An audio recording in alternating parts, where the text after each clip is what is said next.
Major upset this morning as the Democratic National Alliance leader is arrested. The opposition leader responding to that arrest, and some 1,500 individuals vaccinated. Good evening, everyone. I'm Lissy Bastian with your JCN Evening News for this Monday, March 22nd. Thanks for joining us.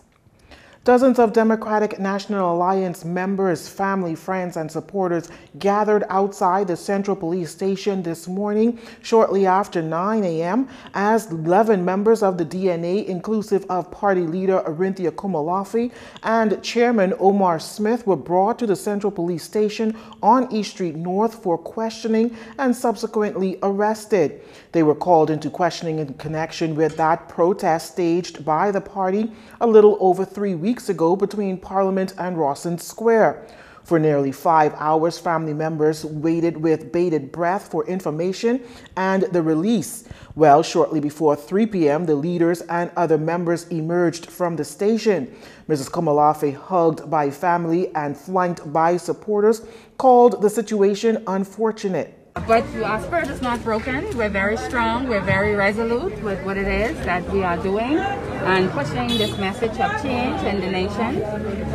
We were brought in this morning for questioning, and when we arrived, we were told that we were under arrest for unlawful assembly. The matter is still pending at this point, but our team, as you see, they've all been here from this morning. We all went through a series of questioning, one behind the other. Mrs. Kumalafi added that the matter is still pending. As for who had lodged a complaint against the party, Mrs. Kumalafi says they were told the complaint was filed by police. She adds that when the party protested 3 weeks ago, police officers were there while they protested on March 3rd and questioned why they were not charged at that time. She says she believes it was political victimization and even possibly gender bias. Well, I don't know if you've ever heard in the history of this country where a male leader of a political party has been arrested for expressing their voice. This is a first in our country. We have had 4 prime ministers. They have all been male. And Dr. Minnis himself was a part of a protest in 2016 with the We March, and Miss Dr. Minnis was never brought in for questioning to our knowledge. He was also a part of the protest on Paradise Island where there was actually destruction to property, and to our recollection, Dr. Minnis was not brought in for questioning. So, of course, I cannot disagree with Ms. Loretta Butler-Turner that there has to be some level of gender bias in this entire situation. Members of varying political parties assembled at the steps of the police station to stand in solidarity with the DNA. They include Cassius Stewart from the Bahamas Democratic Movement, Progressive Liberal Party Member of Parliament for Engliston Glenys Hannah Martin, Independent Member Reese Chipman, Lincoln Bain, and members of the Coalition of Independents, along with Loretta Butler-Turner. Meantime, opposition leader Philip Davis labeling the arrest of 11 DNA members a frightening trend, a pattern that the Minnis-led administration has been engaged in. He tells reporters this much at a press conference this morning at the Progressive Liberal Party's headquarters on Farrington Road. It started off with what I call the victor's justice in prosecuting opponents. The Prime Minister himself not listening. He's clearly carrying this country down a path that will be clearly undemocratic. You know, his wish is to win the 39 seats. And to just that wish alone tells you his mindset. The PLP leader adding that it's very sad that peaceful protesters are now being turned into criminal activity.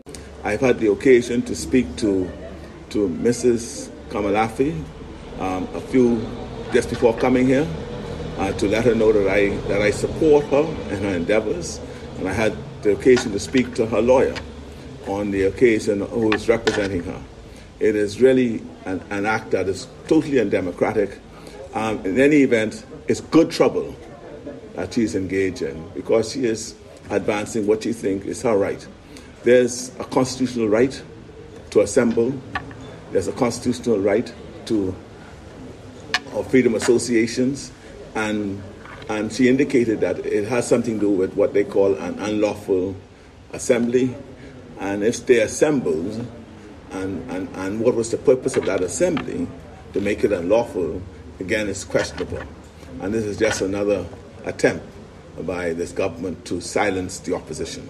Back in 2016, Prime Minister Dr. Hewitt Minnis, the opposition leader at the time, participated in the We March Bahamas protest, telling reporters that he has opened his eyes, making him a changed leader. Considering all of this, asked if Mr. Davis believes this is hypocritical, he says this. A proper and apt description of this government, hypocritical, hypocrisy. Were they arrested or charged with unlawful assembly when they protested and marched and gathered to make a point that they felt very strongly about? No, they were not. So why are they now engaging in the anti-protest activities? I don't think this will not silence the opposition. In a statement released this afternoon, the PLP leader says the behavior of this government is a threat to the country's democracy and freedom-loving Bahamians of goodwill. Now, it's still unclear who gave instructions to arrest those 11 DNA members this morning, and according to Mrs. Kumalafe, the case is still pending. Since the rollout of the COVID-19 vaccine in the country, more than 1,500 persons have received a single dose of the Oxford AstraZeneca vaccine. The National COVID-19 Vaccine Consultative Committee revealing in a press statement on Sunday that as vaccinations continued at Loyola Hall, Princess Margaret Hospital, Doctors Hospital, and the Sandilands Rehabilitation Center, Grand Bahama has now begun its rollout, and new COVID-19 vaccine sites are to open this week here in the capital. New vaccination centers on New Providence include the Church of God of Prophecy, East Street, which is scheduled to open on Friday, March 26th, with appointments opening on Tuesday, March 23rd, including online booking. Other sites include the Royal Bahamas Defense Force Base for the uniformed branches and Lyford Key Hospital. Additional medical and logistics support has been deployed to Grand Bahama to ensure a swift and efficient rollout of the COVID-19 vaccine at the Susan J. Wallace Community Center and the Rand Memorial Hospital starting today. A vaccination appointment center for residents without access to an internet or a device will be set up at the East Street vaccination site. This week, mobile units will also begin administering vaccines to residents and staff of elder care homes and the non-ambulatory on New Providence and Grand Bahama. Those eligible to receive the vaccine in the first round of vaccinations include healthcare workers, persons 65 years of age and over, residents and staff of elder care homes, and staff of the uniformed branches, starting with the Royal Bahamas Defense Force. Starting Wednesday, March 24th, a record of vaccinations administered will be published weekly. As a result of the pandemic, the cultural celebrations did not take place last year. The Bahamas has been under a state of emergency for the past year, with a number of measures in place to curb the spread of COVID-19. Social gatherings are prohibited, and some islands remain subject to a curfew. You're watching JCN News. Stay with us.